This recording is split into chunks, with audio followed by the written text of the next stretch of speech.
Good morning! Welcome to Ani Things! Good afternoon, magsi 6 p.m. na. Yan. So, siyempre, ito yung kanina, ito pa ulit ngayon. At siyempre, maraming diners ngayon. Kasi dumating sila Ate Baby, si Kuya Jun. Ang dami namang pasalubong. Ako, thank you, Josie. Lutong Arabo tayo. Mga dala nila Ate Baby, lutong Arabo. Ito yung saluyot ang nakalagay dito, Ate Baby. Ay, Tsaka manok na native. native na chicken na may saluyot. Ano yung blender yung siguro, Oo. Ayun, tikman natin, ha? At ito daw ay lutong Arabo pero low carb na ginawa ng anak ni Ate Baby. Yan.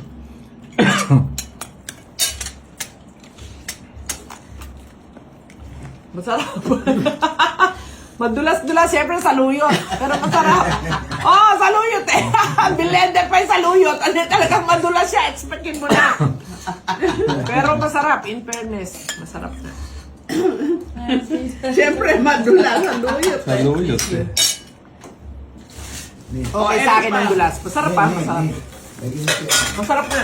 Ang anghang, Josie, Arabo ba?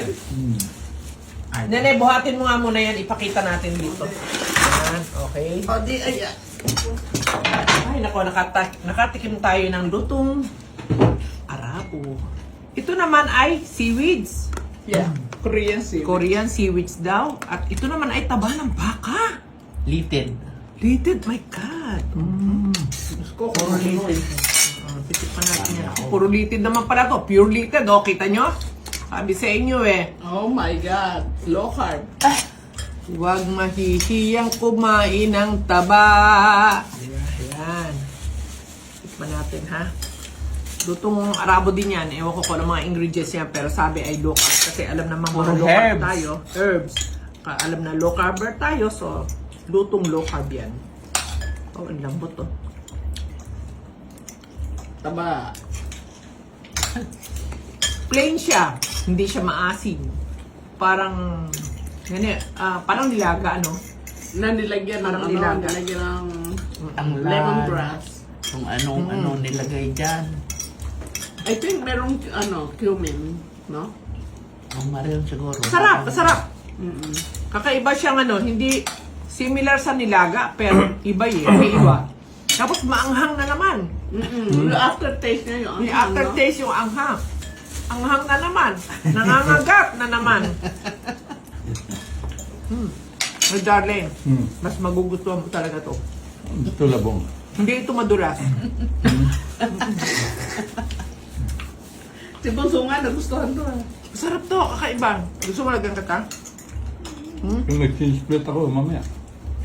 Sabi ko sa nag-change plate eh. Kasi nga napakadulas nito. Alam mo naman yan. Ang sarap ng litid. Eto pa! Ito oh. The best, ha? Sabi niya, Eto. the best talaga. Ginataang labong na hinarvest ni Ate Baby.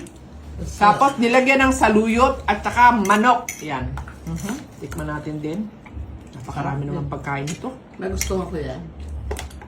At saluyot din itong dahon, ano? Yan. Tikman natin din.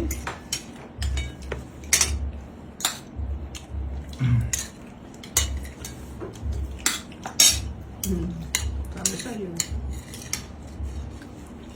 Alam mo kung bakit? Mm. Lutong Pinoy eh. Lutong Pinoy. Simple lutong Pinoy talaga. Ginataan Masarap yung na labong na may saluyot at manok ang sahog. Pero thank you, Josie. Napakasarap ito. Sarap nito. Best. Tikman mo, darling. Nako. Ayaw mo nang madulas. Baka naman sa saluyot, pero dapat nakikita niya saluyot. Ay, ito, binlend na saluyot. Blender pa. Mga authentic daw yan. Sabi niya. Oo. Ito pa. Eh, syempre, yan. May lechong kawali tayo. At saka, ito pa yung Yung tira kanina. Oo, yung kanina. Yung, Bulalo? Sinigang yan eh. Kaya may libas yan. O, yan o. Mga bulalo. So, sinigang siya. Maasim naman ang timpla nito. Ay, nako. Thank you, Ako Lord. nagustuhan ni Bunso. Yan. Yan, masarap talaga, Gino. Pangatlo ko na. So, tingnan nyo, no? Ayun. Walang kanin. Anong meron? Matataba. Oh, Yung taba ko. oh. Taba ni Sari. Hindi, taba talaga. Anong meron? Walang kanin. Pero, maraming taba. Alam, yung taba nito, oh. Diba? Tsaka yung litid nga na yun, grabe, no? Naku, nung araw takot na takot tayo dyan, eh. Tinan mo, oh. Kumukunoy, oh. Oh. Ayan, oh. Litid yan, litid. Diyos ko. Grabe. Ang galing pa kay Baby Labong. Sa San Mateo. Isa pa. Ang kailangan lang, pagtiwalaan natin talaga si low carb. At ito talaga yung tamang pagkain sa low carb. Kaya, yung sinasabi ko na, pag matakot kumain ng taba, totoo po yun. Totoo yun. Huwag mo tatakot kumain ng taba. Pero, yun yun ha. Merong pero. Aralin niyo yung pero. O kaya, basta. Okay? Basta, kailangan ganito. So, yun ang aaralin. Bawal to ipare sa kanin. Bawal ipare sa panset. Bawal ipare sa tinapay. Bawal ipare sa mga root crops. Sa mga prutas. Bawal yan. Hindi pwede. So, talagang pag kumain kayo ng taba at laman. Basta meat lang. Okay? Hanggat maaari. May fish kayo, okay lang. May eggs. Yan, konting veggies. O yun. Yan ang mga kabate. Okay? Pero, yung unang nabanggit ko, seryosohin po natin na yan ay mga out. Okay? Para hindi tayo mapahamak. Okay? So, huwag matakot kumain ng taba. Okay? Thank you. God bless. Kakain na ako. Bye!